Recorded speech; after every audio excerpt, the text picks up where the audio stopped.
What's up, champions fam? It's Z.E.K.E back with a brand new WWE Champions video, and today's video topic and subject is one that is very important to all players of the WWE Champions community, whether you are free to play or pay to play. This topic is something that I feel does not get spoken about often, but needs to be addressed and put at the forefront, and that is the importance of farming. Farming is essential in WWE Champions, whether people want to acknowledge it or not. It isn't about leaderboard rewards. It isn't about contests. The truth is, even with those different features within the game now, such as blitzes and showdown and faction feuds, the reality of it is that even without those, you would still need to get your resources some type of way. And what better way to build up your roster, to build up your champions, than to understand the importance of farming with your champions. Any champion can be a farmer. As long as you can get some loot boxes hit and unlocked, you are good to go. Farming is something that is essential to everybody because it's going to help bridge the gap between those who have and those who have not.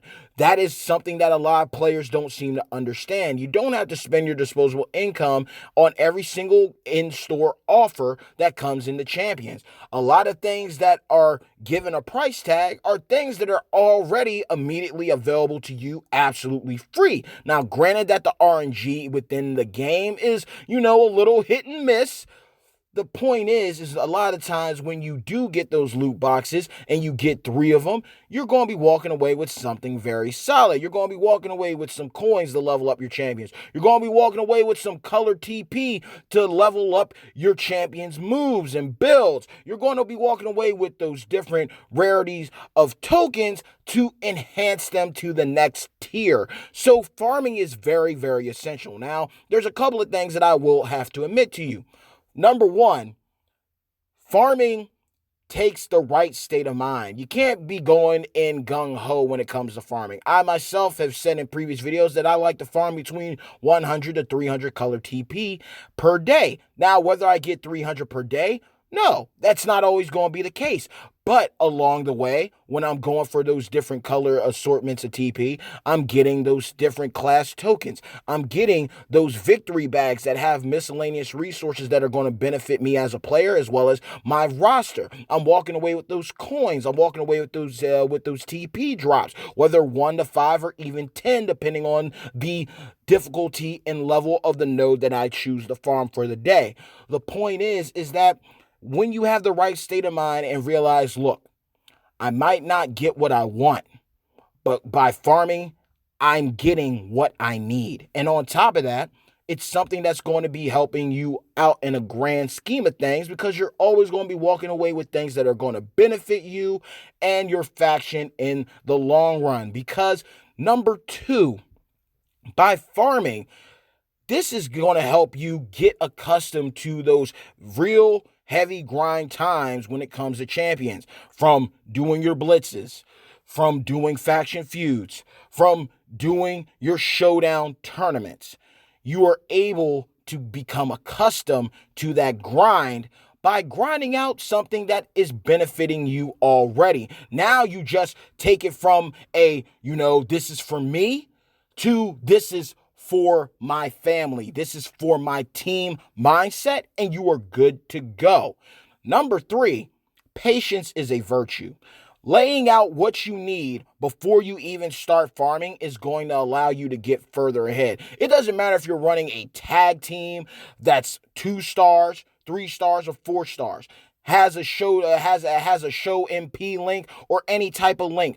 The point is, by you learning to have patience and learning what you're mapping out to build up your male and female champions, covering your different classes and era categories and subcategories, you are becoming accustomed to the true appreciation of those superstars that are on your roster. You don't got to burn through health packs every single time that you farm. That's not the case at all. It doesn't have to be the case. But by farming and utilizing different combinations of champions, you learn who you like to use, who you might probably want to go ahead and start investing in building up properly when you're not getting lost in the ways of the gotcha loop banner pulls and rates. So that's something else that's going to help you.